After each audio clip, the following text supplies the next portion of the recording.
Yeah, but I just think that, as parents, you have to do the best you can do, but you can't be all disturbed and wanting to disown your child when they go away or do something that you don't agree with, because they are their own people. And you can see it in them. Your child from birth has their own little personality. Now, you might look at them and be like, they just like me, or they act just like their daddy, but it's also in their own little way. And you have to allow them to grow. You have to give them good teachings, good backgrounds, but you also have to allow them to grow into their own so they won't be robotic. And when stuff happens to them that might not have happened to us, they'll know how to handle that also. Yeah, well, I guess with me bringing my kids into the world, I understand that they do not belong to me. They belong to God. God just gave them to me so that I can raise them. But I raise them to stand on their own 2 feet and to be their own little person. I don't raise them to stay on my skirt tail forever. I think by the time between the ages of 18 to 21, you need to be working on getting on out the house, regardless of whether you're a boy or a girl, because you need to learn some responsibility and you need to learn some stability, because I know a lot of people in our age group don't always have stability, which makes it hard for them to get along in life.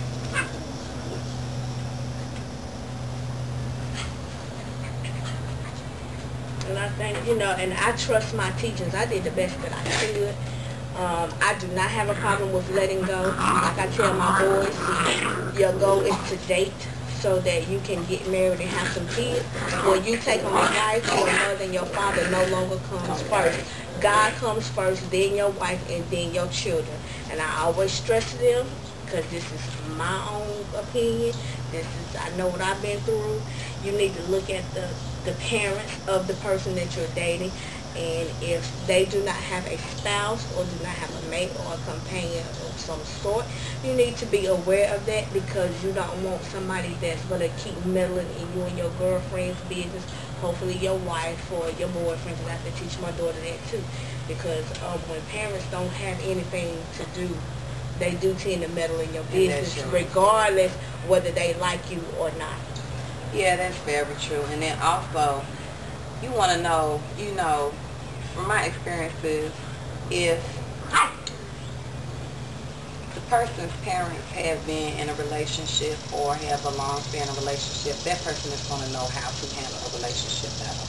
If, like, for example, a young man has never seen or had a positive man in his life and never seen his mother, with one steady man or something, he might not know how to be that positive man. It could go, I've seen it go either way. Some men, because they didn't have the, a positive role model in their life and that, long-standing mother-father relationship, that makes them want to go out and have that, when others, they just don't know because it's something they've never seen before.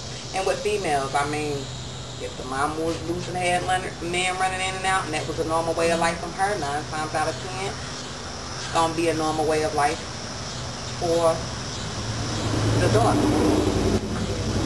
I mean, it's not always like that, but 9 times out of 10, because like, the women in my family, they married once, they either leave the husband or the husband died, they had their kids by the same man, and then here come me. I just don't fit into the little, the little sphere. Like you got a whole lot of kids either. You just have one child, and you have been married the majority of your adult life. My whole adult life. So, but we just, and I believe we should lead by examples. I mean, it's just certain things. Well, I don't necessarily agree with that, because some people did not provide a good example, and that's why their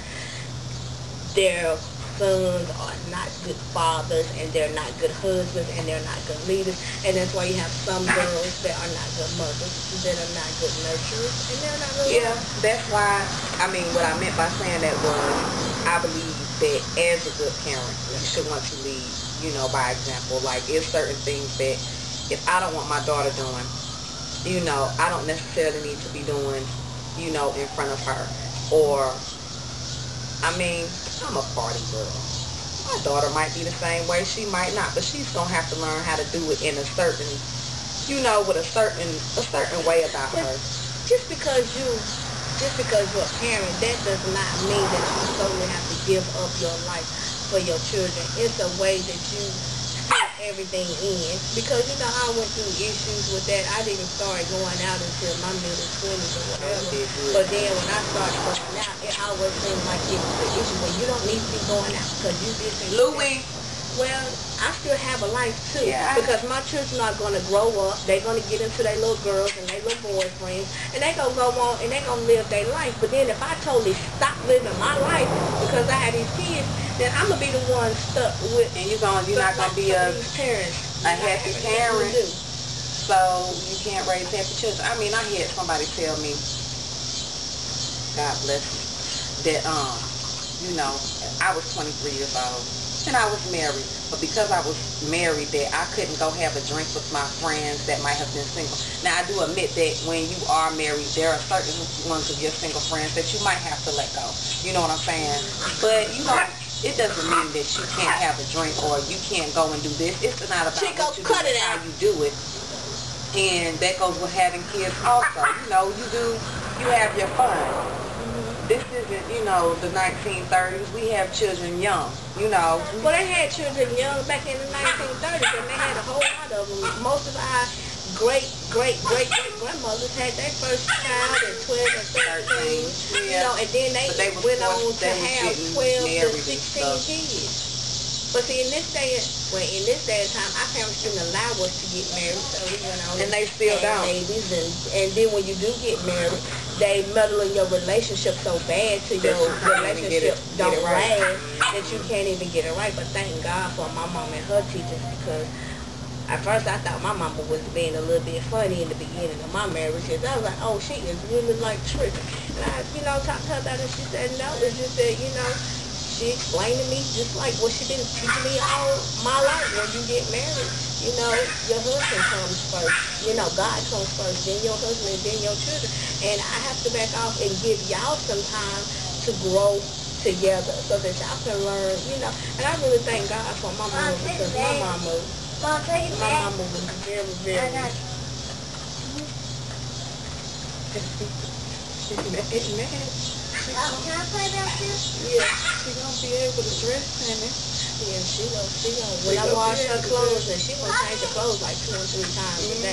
Cause that's why I let her go play, you know, go play, go have fun, get dirty, do this, cause she's gonna be pretty. You bet you is. That little outfit, yeah, that would have been paired with some stilettos, a little white cami under there with her hair just to the side, and her pocketbook to the end. See, that ain't Nene. Nene wouldn't have gave a hoop about the cover. Just cover her little body up. Yeah, she's nice.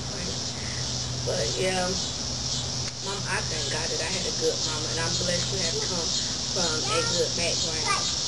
And people don't realize how, because my mama always used to tell me, when you get married, you're just not marrying that person, you're marrying their entire family. And I used to be like, well, I ain't got to be around them and this, that, and the third. But then I started seeing what she's saying. Everything that's in that family is in that person. So whereas you feel like you don't have to deal with that family, you may not have to deal with that family, but you still have to deal with that family's ways, because that family is what raised that man and that woman. And you have to deal with it. And it's right.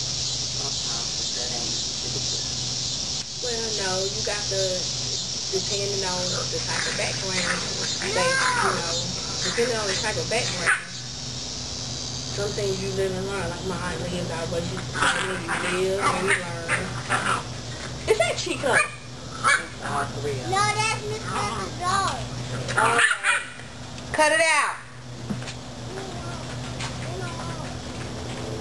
Oh, that's you, Chico.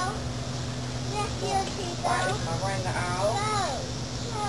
Hey, get on my My mercy. stuff. Nakaya, Me. Yeah. please don't be